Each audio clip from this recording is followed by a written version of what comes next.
কি করো? কিছু না। তোমার কাছে কিছু টাকা হবে? হ্যাঁ। 1 সপ্তাহ পরেই দিয়ে দিব। হ্যাঁ। আমার লাস্টে 57 নাম্বার আছে না, ওই নাম্বারে 500 টাকা বিকাশ করো। ওকে, 1 মিনিট লাগবে।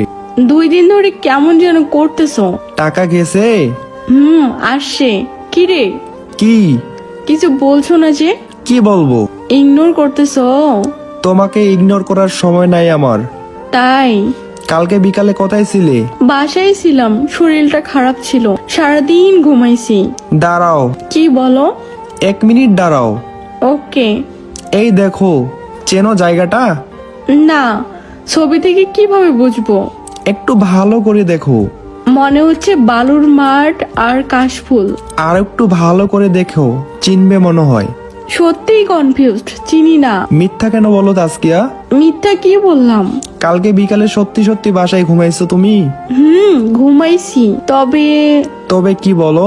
বিকেলে সন্ধ্যার আগে একটু ঘুরতে বের হয়েছিলাম। কার সাথে? মামাতো বোনের সাথে। তুমি এসব ঘোরাঘুরি পছন্দ করো না, তাই তোমাকে বলিনি। আচ্ছা, মামা তো বোন তাই না? মামাতো বোন। কোথায় গিয়েছিলে শুনি? আমাদের বাসার কাছাকাছি একটা কাশবনের মাঠ আছে না, ওইখানে গিয়েছিলাম। আমাকে তোমার এতটাই বোকা মনে হয়?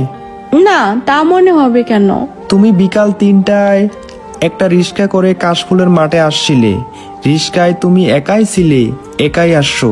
3টা 15 মিনিট একটা ছেলে বাইক নিয়ে তোমার কাছে আসে। তারপর ওর সাথে 3টা 15 মিনিট থেকে 5টা 15 মিনিট ওইখানেই ছিলে। এই দেখো, লাল ড্রেস পরা কে? আর পাশে তোমার মামাতো বোন। বাহ, কি নাটক! আমি কখনো ভাবতে পারিনি তোমার মতন মেয়ে এতটা নিচে নামতে পারে। ছি, লজ্জা করে না তোমার? দেখো, ওই তো ভুল বোঝো না। ওই ছেলেটা আমার বান্ধবীর ভাই, আমাকে পছন্দ করে। অনেক দিন ধরে রিকোয়েস্ট করছিল আমার সাথে কিছু কথা বলতে চায় নাকি, তাই আজকে আর না করতে পারিনি, তাই দেখা করছি শুধু। এখানে লজ্জার কি আছে? বান্ধবীর ভাই হোক আর যাই হোক, একটা ছেলে তোমাকে পছন্দ করে আর সে দেখা করতে চাইলো, আর তুমি দেখা করতে গেলে। বাহ, অসাধারণ! এত ভালো মেয়ে তুমি, লজ্জা করে না তোমার? বাহ। দেখো, এবার কিন্তু বেশি বেশি হয়ে যাচ্ছে। বেশি কিছু দেখিস না, তোর সাথে আজ থেকে সব শেষ। ভালো থাক তুই। বাই।